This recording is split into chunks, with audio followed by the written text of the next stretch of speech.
Selamat pagi anak-anak, apa kabarnya? Apakah anak-anak sehat dan semangat belajarnya? Bu Guru harap tetap semangat dan sehat-sehat ya di rumah. Jangan lupa mengerjakan tugas atau mempelajari materi yang sudah Bu Guru berikan. Sebelum kita memulai pembelajaran pada pagi hari ini, terlebih dahulu kita berdoa ya, atas nama Bapa, Putra, dan Roh Kudus. Amin. Bapa kami yang ada di surga, dimuliakanlah namamu. Datanglah kerajaan-Mu, jadilah kehendak-Mu di atas bumi seperti di dalam surga. Berilah kami rezeki pada hari ini dan ampunilah kesalahan kami, seperti kami pun mengampuni yang bersalah kepada kami. Dan janganlah masukkan kami ke dalam pencobaan, tetapi bebaskanlah kami dari yang jahat. Amin. Atas nama Bapa, Putra, dan Roh Kudus. Amin. Nah, pagi hari ini kita sudah memasuki tema 4, subtema 3. Hidup bersih dan sehat di tempat bermain. Pembelajaran yang sekarang adalah pembelajaran yang kedua. Nah, dalam pembelajaran kedua ini materi apa saja yang akan kita bahas? Yuk kita cek sama-sama. Yang pertama adalah pelajaran bahasa Indonesia. Materinya pentingnya kebersihan taman bermain. Yuk kita baca sama-sama. Taman bermain harus bersih dari sampah. Sampah yang menumpuk dapat menimbulkan bau tidak sedap. Sampah yang menumpuk juga mengundang lalat yang merupakan sumber berbagai penyakit. Selain itu, sampah yang menumpuk juga akan mengganggu suasana saat bermain. Taman bermain juga harus dijaga kebersihannya demi keamanan saat bermain. Taman bermain harus bersih dari benda yang membahayakan. Benda yang membahayakan contohnya pecahan kaca dan kerikil tajam. Kedua benda tersebut dapat melukai anggota tubuh kita. Maka dari itu, benda-benda membahayakan harus dibersihkan dari taman bermain. Anak-anak bisa perhatikan taman bermain kamu ya. Nah, contohnya di sekolah kita SD Budarmati terdapat taman bermain. Nah, bagaimana keadaannya? Tentu keadaannya sangat bersih dan rapi. Di sana tidak ada benda-benda yang membahayakan seperti pecahan kaca, kerikil, dan paku, serta kayu-kayu tajam yang dapat melukai. Nah, Taman SD Budarmati bebas dari sampah ataupun benda-benda yang membahayakan. Nah, kondisi taman bermain memang harus kita jaga ya, terutama sampahnya. Sampah jangan dibuang atau ditumpuk di taman bermain karena bisa menyebabkan apa? Menyebabkan lalat dan hewan-hewan yang jorok datang. Nah, jika taman bermain kotor, maka suasana untuk bermain pun tidak nyaman dan tidak enak. Terdapat bau, lalat di mana-mana, hewan-hewan menjijikkan.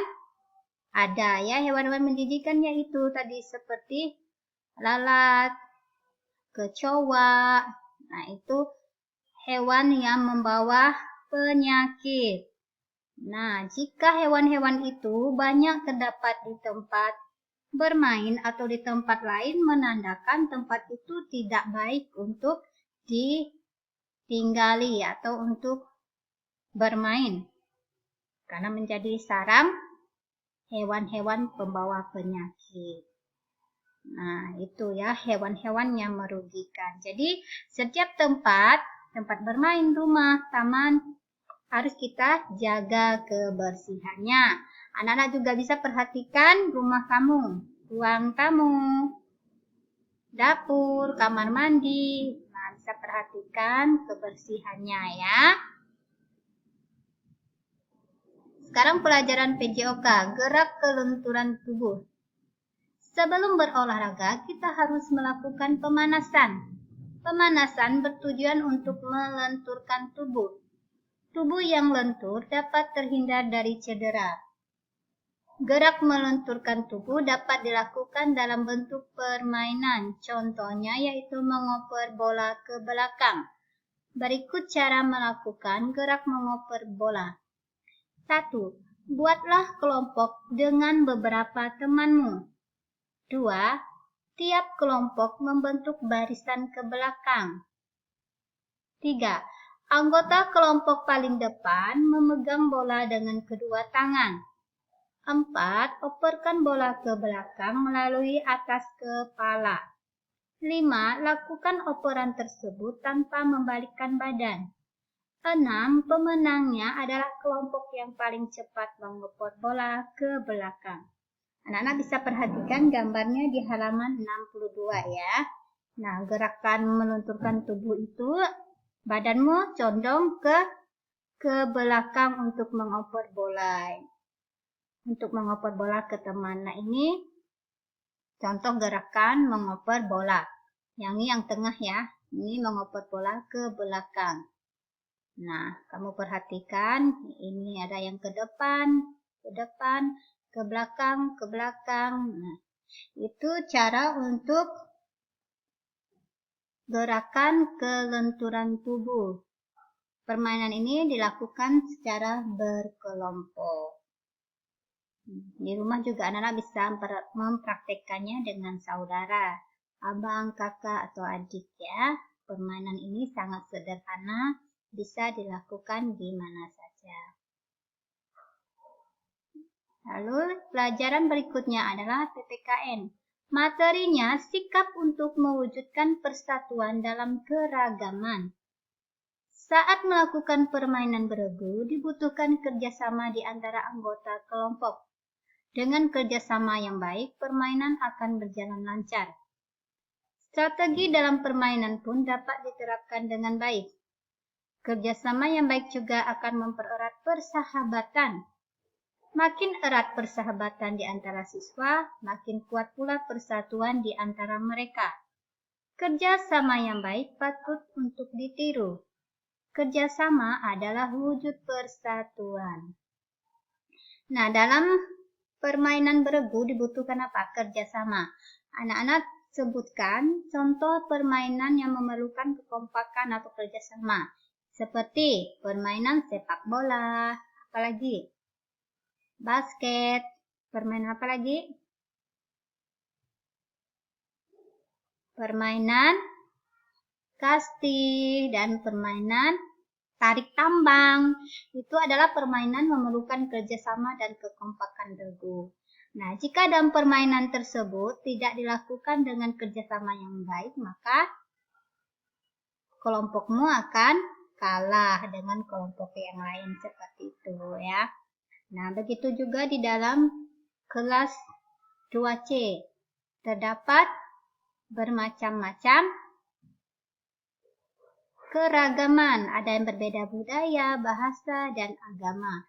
Tetapi saat bermain sepak bola dan bermain tarik tambang, mereka semua kompak. Nah, kompak, kerjasamanya bagus, saling menghormati, dan suasana bermainnya menjadi indah dan damai. Sangat menyenangkan ya.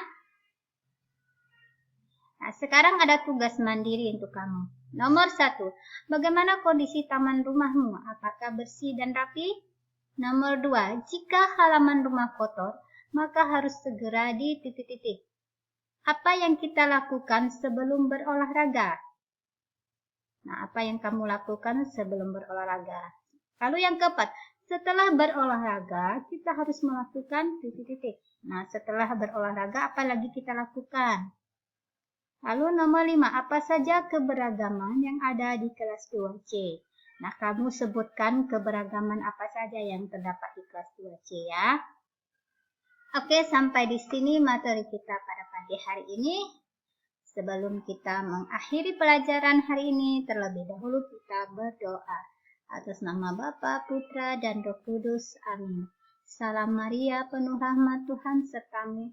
Terpujilah engkau di antara wanita, dan terpujilah buah tubuhmu Yesus.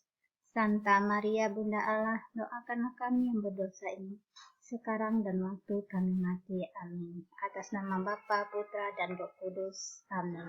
Selamat pagi dan Tuhan memberkati.